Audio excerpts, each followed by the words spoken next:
Saeed sir বিল্লাহ না? আসসালামু আলাইকুম। ওয়ালাইকুম সালাম। জি। জি স্যার।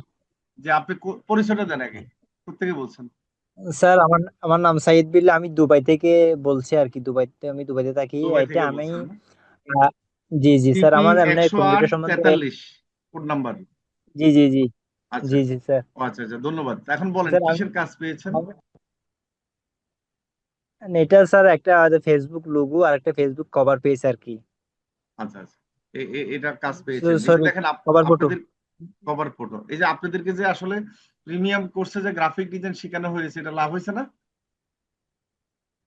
সেটা তো অবশ্যই স্যার। আমি আসলে এগুলোর সম্বন্ধে আমি এখানে ভর্তি হওয়ার আগে আমার আমার টুকটাক গিয়েছিল, কিন্তু আমি আমি হুম। চাচ্ছিলাম একটা নির্দিষ্ট একটা যদি কোথাও যদি একটা কোর্স করি তাহলে সেটা আমার জন্য আমার ভালো হয়। আমি সেই জন্য আপনাদের এটা মানে আমি, মানে বেছে নিয়েছিলাম।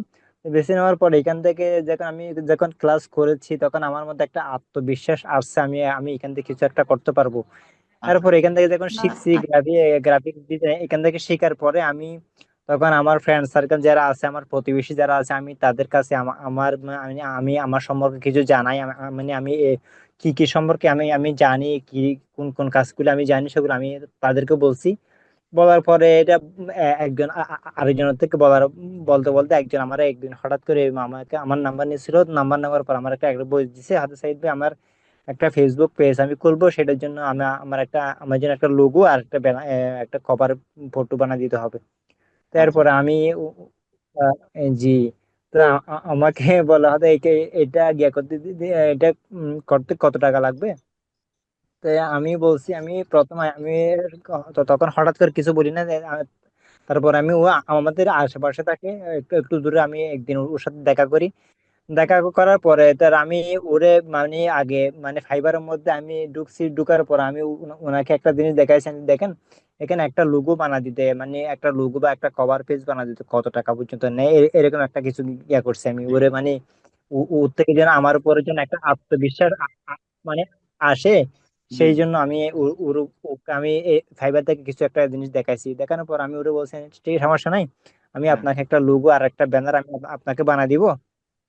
আপনি আমাকে 50 দিরহাম দিয়েন।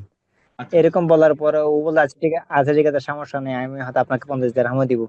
তারপর আমি ওকে একটা লোগো আর একটা ব্যানার মানে করে দিয়েছিলাম আর কি। ও আমারে খুশি হয়ে 50 টাকা 50 দিরহাম দিয়েছিল। তো 50 আমি দিরহাম আসলে বাংলাদেশি করি কত আমি টাকা? এই 1700-1800 টাকা মতো হবে আর কি। মাশাল্লাহ, মাশাল্লাহ।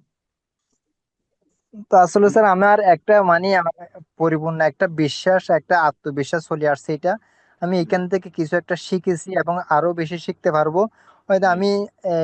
আমি যদি দেশে চলে যাই তাহলে আমার একটা আমি এখান থেকে একটা ভালো কেরিয়ার করতে পারবো, সেই আত্মবিশ্বাস নিয়ে আমি নিজে যেতটুকু আমার জি অভিজ্ঞতা জি আছে, আমার এমনি এগুলোর সম্বন্ধে ভালো একটা আগে ছিল অভিজ্ঞতা। আমি এখান থেকে হয়তো একটা ভালো একটা রাস্তায় আমি খুঁজছিলাম। আমি জি আপনার এটাই আমি খুঁজে নিছি। তো জি। আমার মধ্যে এইটা বিশেষ চলে আসছে, আমি এখান থেকে শিখে হয়তো বাংলাদেশের মধ্যে যদি চলে যাই আমি একটা কিছু একটা করতে পারবো, এখান থেকে একটা সফলতা আমি আনতে পারবো, সেইটা আর কি স্যার। সেই বিশ্বাসটা একসময় তো আমার আসলে আছে। বিদেশে থাকতে ভালো লাগবে না, তাই না? তো দেশে এসে দেখা যাচ্ছে একটা ব্যবসা করতে অনেক সময় অনেক প্রতারণিত হইতে হয় বা টেনশনে থাকতে হয়। আর এই যে স্কিলটা শিখতেছেন, এটা একটা ভালো লাগাও আছে, আবার কাজ করে ইনকামও হচ্ছে। যদি আপনি দেশেও জি জি আসেন স্যার। না পরবর্তীতে 2-3 বছর পরে, তো দেশে বসে যদি আপনার 20-30 হাজার টাকা ইনকাম হয়, ফ্যামিলি নিয়ে থাকবেন, এটা একটা জি জি আনন্দ না, স্যার। বলেন? জি স্যার, অবশ্যই স্যার। না স্যার, আমি এখানে আসছি, দুবাই আসছি প্রায় 8 বছর হয়েছে। আমাকে বাড়ির থেকে বলতেছে মানে বাড়ির দেশে চলে যাওয়ার জন্য। তো আচ্ছা আমাকে বলতে হবে এক বছর পরে চলে আসেন। তখন আমি একটা সিদ্ধান্ত নিয়েছি, আমি যদি 1 বছর পরে চলে যাই তাহলে আমি দেশে গিয়ে করবোটা কি। আচ্ছা। তখন আমি যেন দেশে গিয়ে কোনো একটা জিনিস করতে পারি, সেই জন্য জি আমি এটা মানে আমার মাথার মধ্যে আসছে, আমি যদি এখন থেকে যদি আমি তো 1 বছর পরে যাব, এখন জি। থেকে যদি আমি যদি এখান থেকে কিছু একটা যদি শিখে যদি আমি যদি দেশে যাই তাহলে সেটা আমার জন্য সবচেয়ে বেস্ট হবে বলে মনে করি আর কি। সেই গুড জন্য আমি ডিসিশন নিয়েছেন। এই প্ল্যাটফর্মটা। খুবই ভালো একটা ডিসিশন নিয়েছেন। আমাদের এটা দেখলেন কিভাবে বা আমাদেরকে পেলেন কিভাবে? না, আমি পেয়েছি এই জন্য এখানে আমি তো যখন ফ্রিল্যান্সিং শিখবো কিভাবে এরকম মানে বিভিন্ন রকমের ভিডিও দেখতে দেখতে এখানে অনেক কোম্পানির অনেক ভিডিও দেখছি, কিন্তু বিশেষ করে হুম। আমি আপনার ভিডিও গুলো অনেকবার কি করছি দেখছি। দেখতে দেখতে আমার অটোমেটিকলি একটা আপনাদের কথাবার্তা শুনে মানে কি আমার অন্যরকম একটা মানে বিশ্বাস চলে আসছে। তারপরে জি একদিন আমি আপনি একটা ভিডিও দিয়েছেন প্রিমিয়াম কোর্স, তো আমি আপনার ওই ভিডিওটা দেখার পরে আমি আর দেরি করি না, এর সাথে সাথে নাম্বার নিয়ে আমি আপনার একটা মানে বই দিয়েছিলাম। আপনি জি বলছেন এই নাম্বার দিলে হবে, তারপরে ওইখান থেকে আমি নাম্বার নিয়ে সাথে সাথে আমি বাড়ির মধ্যে আমি যেখানে আছি আমার বাড়ির থেকে কল করে আমি বলছি এই নাম্বারে এত টাকা ঢুকাই দাও। তারপরে আমি ওইখান থেকে স্ক্রিনশট নিয়ে আপনার দিয়েছিলাম, এই আর কি স্যার। এটা আপনাদের। হ্যালো। জি জি, হ্যাঁ শুনতে পাচ্ছি, বলেন। জি স্যার। তো আমি ওইখান থেকে আপনার থেকে নাম্বার নিয়ে আমি হঠাৎ করে আপনাদের এগুলা ভিডিও দেখে আমার ভালো লাগছিল, সেই তখন সাথে সাথে আমি আপনাদের এখানে ভর্তি হয়ে গেছিলাম আর কি। আচ্ছা, অসংখ্য ধন্যবাদ আপনাকে। আর আমাদের সাথে থাকেন, ইনশাল্লাহ আরো ভালো কিছু পাবেন। ঠিক আছে। আর ভিডিও এডিটিং জি স্যার। কোর্সটা করে নিয়েন। স্যার। ভিডিও জি জি এডিটিংটা জি স্যার, কাজে স্যার লাগবে। আমার জি জি জি স্যার অবশ্যই করবো স্যার। আমার এমনি ভিডিও এডিটিং এর মধ্যে আমার একটা ভালো আইডিয়া